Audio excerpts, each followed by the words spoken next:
સાંપ્રત સંસ્થા આપણી સંસ્થામાં દર 2-3 મહિને કંઈક ને કંઈક કાર્યક્રમો થતા હોય.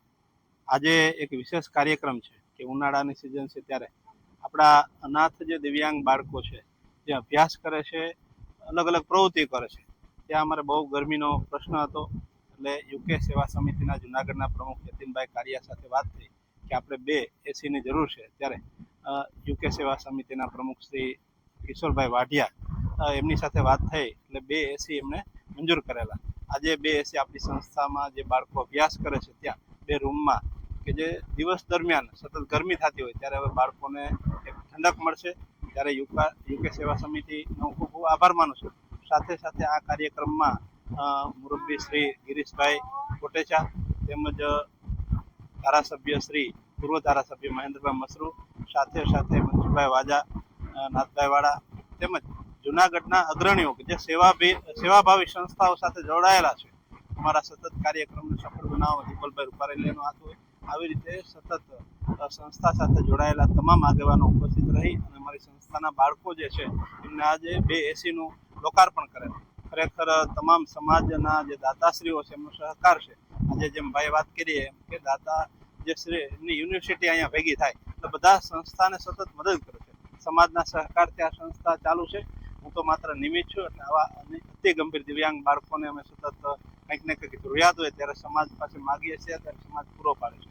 2 મહિના પહેલા જ ગિરીશભાઈના સંપૂર્ણ પરિવાર દ્વારા સંસ્થાના એક વિશાળ મેદાનમાં અલગ અલગ હિંચકાથી માંડી અને અલગ અલગ જે લસરપટ્ટીથી માંડી વિવિધ પ્રકારના જે રમકડા અને જે સાધનો આપેલા છે એમાં પણ ખૂબ ખૂબ બાળકો મજા કરે છે. અને આ ઉનાળાની સિઝનમાં પણ એસી આપી અને યુકે સેવા સમિતિ અને યતીનભાઈ કારિયાના ખૂબ ખૂબ આભાર માનું.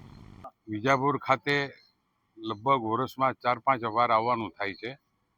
એમાં યુકે સમિતિના કિશોરભાઈ વાઢિયા, જોકે યતીનભાઈ કારિયા પાસે બધા જે સેવાકીય કાર્યો હોય છે એ હરેક ગરીબ માણસોને ઉપયોગી થાય એવા આજે વિજાપુર ખાતે અમે જ્યારે આવ્યા છીએ ત્યારે મહેન્દ્રભાઈ મસરૂ, મનસુખભાઈ વાજા, વિરેનભાઈ શાહ, આ બધા એવા વ્યક્તિઓ છે કે ક્યાંક ને ક્યાંક સેવાથી જોડાયેલા છે. મહેન્દ્રભાઈ મસરૂનો તો એ દાખલો આપણે આપી શકીએ કે વર્ષો સુધી જેણે ગરીબ માણસોને બ્લડ પૂરું પાડ્યું અને ન્યા જ બેસતા. એક એવો કહેવાતું હતું કે ભાઈ ક્યાં મળશે, તો કે કબાટે મળશે.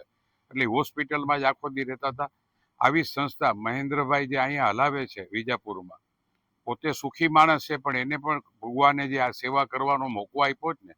કારણ કે વિકલાંગ લોકોને જ્યારે આપણે જોઈએ ને ત્યારે આપણને અંદરથી ને જેમ થાય કે આ કેવડી મોટી સજા છે. નાના નાના છોકરા અહીંયા લઈ આવવા, એને હાથે જમાડવું, કારણ કે કોઈ નિત્યક્રમ પણ એ પોતાના હાથે કરી શકતા નથી. એટલે તો મહેન્દ્રભાઈને આ વિજાપુરની જે સંસ્થા લાવે છે એને પણ હું ખૂબ ખૂબ ધન્યવાદ આપું છું. ફરીને આપણે કિશોરભાઈ વાઢિયા કે જે ત્યાંથી ને 2 એસી મોકલાવ્યા છે.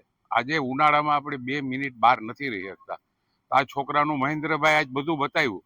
એના માટે બુક્સો લીધી છે, એના માટે કોમ્પ્યુટરો લીધા છે, એના માટે હરેક વ્યવસ્થા કરે. એની પાછળ જેટલા છે ને એની પાછળ લગભગ 15 તો માણસો છોકરાને જમાડવામાં, ઉઠાડવામાં અને નિત્યક્રમ કરવામાં હોય છે. એટલે ખરેખર અહીંયા આવીને ખૂબ જ આનંદ થાય. હજી લગભગ 2 મહિના પહેલા અહીંયા વિકલાંગોના છોકરાઓ સરસ રીતે રમી શકે એવી ચકેડીથી માંડીને એક એક વસ્તુ અહીંયા હમણાં જ અમારા કુટુંબ મારફત દેવામાં આવી હતી. તો આ છોકરાઓને હું તો એમ કહું છું કે તમને કોઈ જન્મદિવસ ઉજવવો હોય, કોઈ તમારે ક્યારેય પણ કોઈને ગિફ્ટ કરવાનું મન થાય ને તો એવી જગ્યાએ કરજો કે જ્યાંથી ને કુદરત પણ તમને મદદરૂપ થાય. ફરીને આ સંસ્થાના પ્રમુખ મહેન્દ્રભાઈ, અમારા મહેન્દ્રભાઈ મસરૂ, અમારા યતીનભાઈ કારિયા, ગિરીશ આડતિયા, મનસુખભાઈ વાજા, અમારા નાથભાઈ ગાયત્રી મંદિરમાં જાઓ તો તમને મફત લગ્ન કરવા હોય, કોઈના પાઠ કરાવવા હોય તો એ આખી આ ટીમ અહીંયા જે આવી જ ને એ લગભગ ક્યાંક ને ક્યાંક સેવાકીય રીતે જોડાયેલી છે. ફરીને મહેન્દ્રભાઈને હું ખૂબ ધન્યવાદ આપું છું. આ સંસ્થાના જે પ્રમુખ છે વિકલાંગ સંસ્થાના વિજાપુરના, એને પણ ખૂબ ધન્યવાદ. અને ભગવાન અહીંયા જે છોકરાઓ આવે છે એ ખૂબ રાજી રહીને એવી પરમ કૃપાળુ પરમાત્માએ પ્રાર્થના કરું.